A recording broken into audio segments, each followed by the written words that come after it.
La espada es el arquetipo del alma guerrera. Cada tipo humano tiene una esencia y un arquetipo impresos en su alma. La espada es la esencia y el arquetipo del alma guerrera.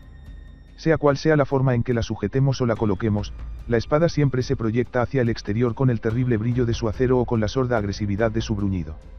Este proyectarse hacia el exterior, fuera de su centro, manteniendo al mismo tiempo la estabilidad y la seguridad adecuadas, es el rasgo principal que ha caracterizado al alma guerrera a lo largo de las épocas y los siglos.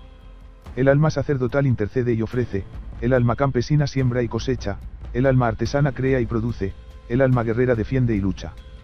Mientras que la trayectoria espiritual del sacerdote es vertical, fe, y horizontal, caridad, la de las almas campesinas y artesanas es horizontal, distribución, la trayectoria espiritual del alma guerrera es como la punta de la espada inusum hacia todas las direcciones de la rosa de los vientos y hacia todos los puntos del zodiaco y de la bóveda celeste, como oblación permanente para la defensa de la Iglesia, del pueblo y de la tierra de los padres contra las agresiones de los enemigos. Por estas razones de espacialidad sideral, las almas guerreras pueden equipararse a una legión de ángeles en versión terrestre pertenecientes también al Sanctus, Dominus Deus Sabaoth, el Dios de los ejércitos, ejércitos entendidos aquí como las huestes celestiales, la milicia angélica. Defenderse y luchar son la fisiología propia del alma guerrera, comparable a la fisiología de la respiración. Inhalo para defender, poniendo a la gens, a la urbe y a la Vaterland detrás de mí con un sentimiento de protección, exhalo para luchar agresivamente y aniquilar a los mismos agresores que socavan la seguridad de la patria. La expiración, fase expiratoria, al igual que la espada son una ascesis, una disciplina interior que presupone atención y entrega. En la vía de la espada japonesa, se enseña que en el duelo el samurái no debe estar concentrado en un solo punto, sino que debe tener una atención total en el todo mediante una práctica desconcentrante. Si me concentro en un punto pierdo los otros 99 y seguramente me matarán, por lo tanto, debo tener una atención global, impersonal y desconcentrada aplicando la respiración zen en su fase expiratoria mientras observo al enemigo que tengo delante. La vía japonesa de la espada también enseña que en el combate con el enemigo debo moverme junto a él en una especie de simbiosis danzante y de abandono, pues solo así podré anticiparme a sus movimientos, neutralizarlos y matarlo. Por ello, incluso en el ascetismo personal, es decir, en la vía de la espada interior, el guerrero del espíritu debe observar cuidadosamente las pasiones que le atacan desde el exterior, repeliéndolas con la espada de la invocación del nombre divino y utilizando la exhalación agresiva del grito de guerra. Mientras que, con respecto a la agresión interna de los propios vicios capitales, el guerrero del espíritu debe utilizar la espada de la voluntad para quebrantarlos, así como la fase expiratoria, es decir, la exhalación de aire por las fosas nasales, para practicar la entrega a la divinidad como logos encarnado en su último grito guerrero, que ahora como resucitado lucha con él y por él para darle la victoria. Era ya cerca del mediodía y oscureció sobre toda la tierra, hasta las 3 de la tarde, porque el sol se había eclipsado. El velo del templo se rasgó por la mitad. Jesús clamó a gran voz y dijo: Padre, en tus manos encomiendo mi espíritu. Dicho esto, exhaló su último suspiro. Evangelio de Lucas 11:46. Arrojar el corazón por encima del obstáculo era uno de los lemas que caracterizaban a la caballería italiana, como expresión sangrienta de su esencia guerrera. Este espíritu de oblación total, este movimiento hacia el sacrificio extremo sangriento o incruento, no solo arrojando el corazón, por tanto, la fisicalidad y la vida, sino incluso el alma por la consecución de la civilización multipolar, por el retorno del orden divino, es lo que caracteriza y debe caracterizar al sujeto radical. Solo el nacimiento desde el caos edificador del cosmos y, además, solo el descenso y la permanencia en el submundo subjetivo y objetivo de lo postmoderno, dan al sujeto radical esa fuerza metafísica y, sobre todo, ese poder espiritual que le permiten ser moldeado por la energía de lo divino como combatiente invencible y beligerante o más bien erradicador ontológico de la presencia satánica en el mundo. No escatimar esfuerzos por el bien de la causa, vivir codo con el ángel de la muerte para erradicar el mal en uno mismo y en el mundo, elegir una vida de frontera fuera de los focos, hacer la transición al bosque ayudando a construir activamente comunidades orgánicas de destino con sus semejantes, luchar en la guerra metapolítica a 360 grados según sus propias fuerzas y los dones recibidos de lo alto, estos son el mínimo común denominador y los elementos básicos de la vía de la espada, que deben caracterizar la vida y la acción de un auténtico sujeto radical. La espada es un símbolo de la Gran Guerra Santa. Por tanto, es necesario ponerse en la escuela del duelo para aprender a utilizar la propia espada interior, que antes de volverse contra los enemigos debe volverse contra uno mismo, en una especie de seppuku o harakiri espiritual, porque solo destripando la propia alma se la esencia del verdadero conocimiento, la sabiduría y la tenacidad implacable en la lucha contra el mal que domina el mundo. La enseñanza geopolítica de Alexander Dugin también se aplica a esta lucha interior. De hecho, el poder del mar, la anticivilización satánica del mar, la sociedad líquida que tiene sus agentes internos en nuestros vicios capitales, intentará siempre dominar y apoderarse definitivamente del corazón, es decir, de la presencia de lo divino en nosotros, para destruirlo e instalarse en su lugar. Por ello, el sujeto radical tendrá necesariamente que vivir una cruenta lucha interior en el infierno del alma, para que su sólido corazón pueda vencer definitivamente al poder líquido del mar, hasta el punto de poder exclamar con el aullido de la victoria: Cartago delenda est. La necesidad de esta gran guerra santa es ineludible, como lo es el arte de aprender a utilizar la espada interior. El corazón de esta lucha no es escuchar los porqués de la razón,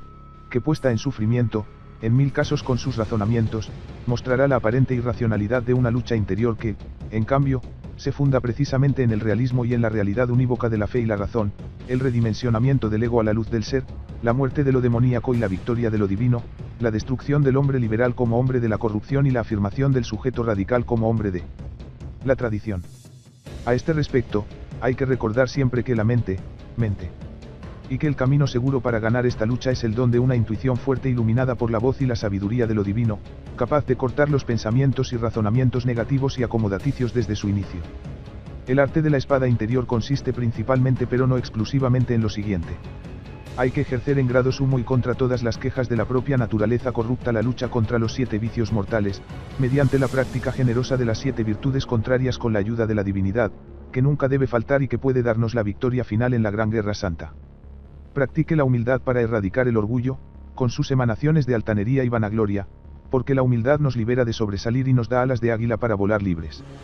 Ejerza la benevolencia para erradicar la envidia, porque la benevolencia nos libera de la tristeza y nos hace alegres y joviales.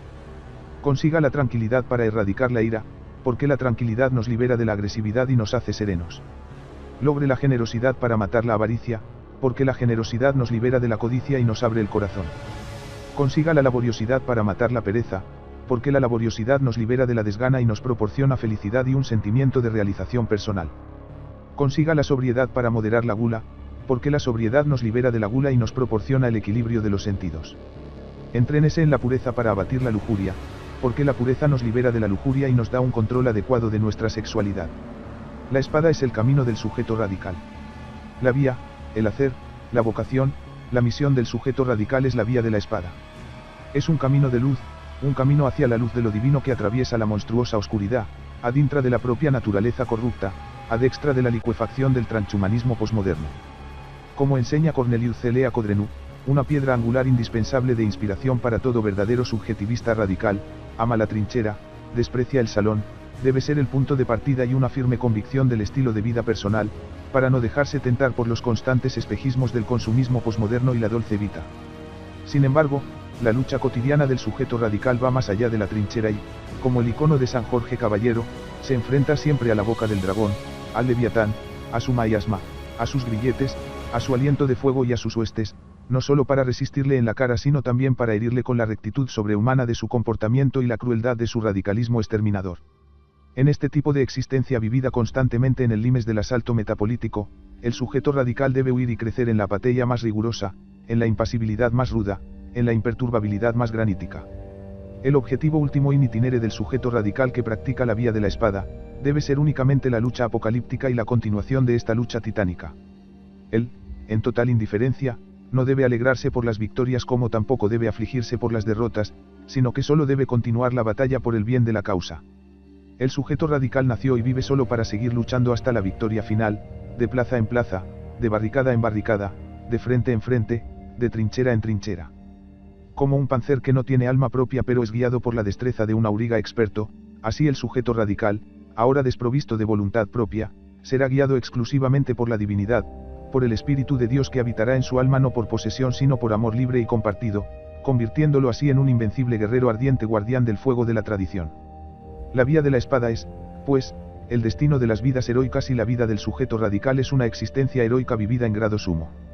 Solo un placer inmenso, infinito, celestial y angélico anima y debe animar las profundidades del alma del sujeto radical, como sustrato emocional constante de su Weltanschauung.